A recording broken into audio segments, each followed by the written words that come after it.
Hi and welcome back to my channel. Let's create a web API project from scratch. I go to new project and let's choose to go with empty ASP.NET Core project because I don't want to have anything from before and my weather app API and solution name. Let's choose to go with HTTPS and .NET Core 6.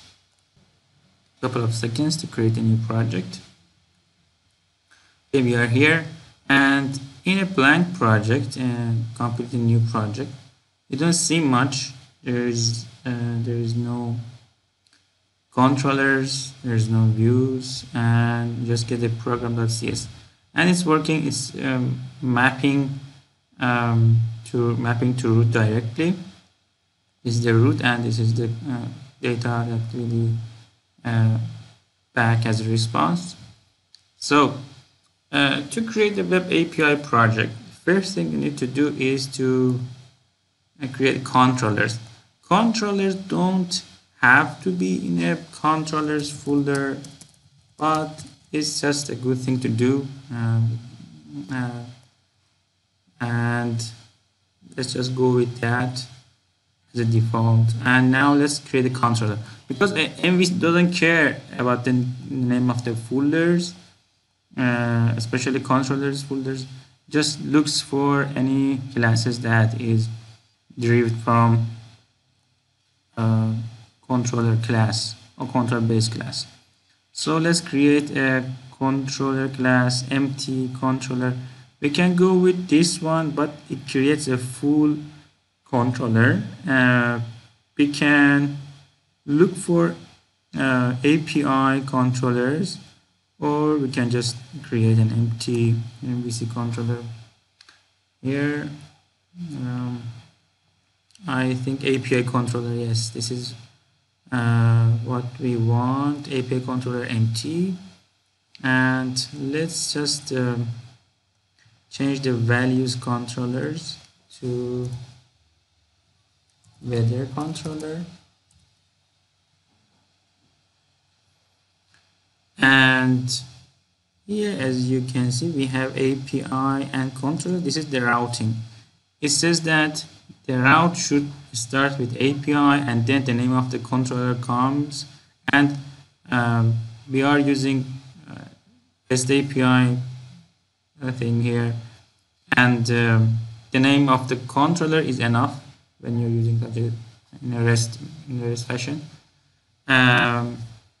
So let's do this public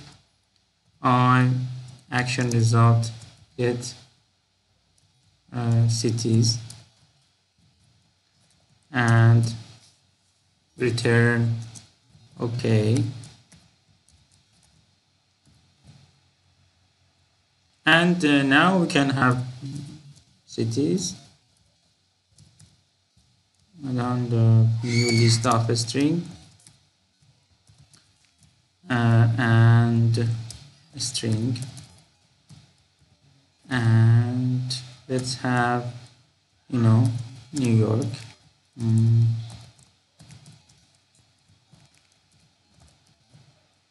and London maybe, and maybe Cairo, and then let's return them here. So yeah, we need a semicolon. So we have our API, but it's not gonna work at the moment because we are not injecting the services required for loading and working with controllers. Let's check it out. Let's run this in my browser.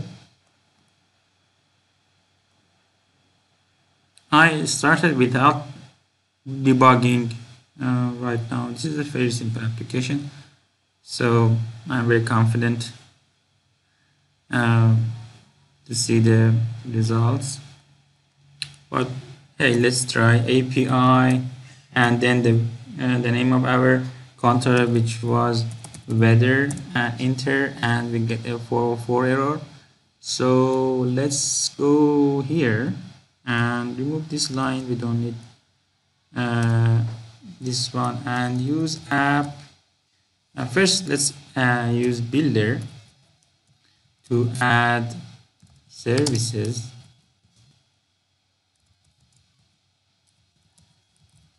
and add controllers,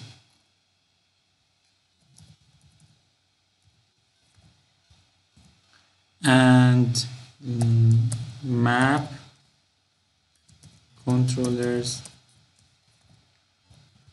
And if I run again, hopefully we will get the API working. We don't have any index page right now, any default page. It doesn't matter because this is API. Users are not going to care about this. But if I go here and refresh this page, this time I get the names of those cities. So my API is actually working now. What I did is I added the services for controllers. Then I mapped those controllers to endpoints, and now I have a fully working API. But my API is at the moment a read-only application, and I'm not saving data. I'm just showing some data, sending it back to the user. So this is how we send data back to the user. You can always inject the database here and read from the database. The other thing that we usually do is make sure that users are limited to users or clients. That's kind of same thing. Users and clients only get to use a method in using a certain HTTP method, because this is API, this is REST, and we are using HTTP. So it's good to make sure that clients use the correct or required method to get to some data. Because when you don't limit the user can use other HTTP methods to access this method, and sometimes we don't want that. Let's see how it works. Let's use Fiddler. Fiddler is I use the old Fiddler because I'm old and I like old things, but it has a new version. It can download from Telerik website. So I can't use Composer here. Yes, Composer, and I can send data to any endpoint. But right now I'm just go to here, send a GET request to this address, and it works. I get HTTP 4 HTTP 200 result. And if I check here and go to raw or JSON,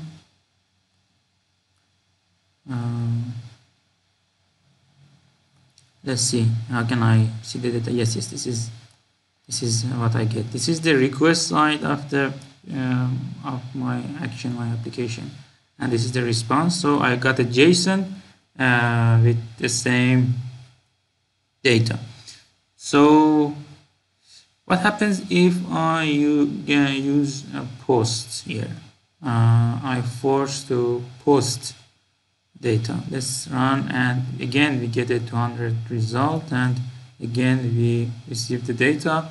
So user can use the same HTTP, a different HTTP method to access the same method. What about something else like put? Let's see, again 200, again the results is here. So we are giving the client the opportunity to use any method in HTTP to access the data, and usually we don't want that. If you want just and receive the data as read-only data, and data is not going to be changed after method calling, you should use HTTP GET. And to force that limitation, I can always add the HTTP GET attribute here. And usually you need this because most of the time you have more than just one get method. Sometimes you have a get method which with an ID, and then rest won't work. You will receive errors because it's ambiguous which one of these methods you are going to run. So let's run the application again, but I guess halt reload has done a thing and I don't have to run again. So let's execute, and this time we get a 4 or 5 error. This time HTTP put won't work because we limited that method to a get method. So if I use post, it won't work again, but for HTTP GET it works and I get the data I wanted. So that's it for today. We created a simple API from scratch and added necessary services and endpoints, and I showed you how to use Fiddler to get data. Of course there are more to do, and I will continue this in the next video. Thanks for watching.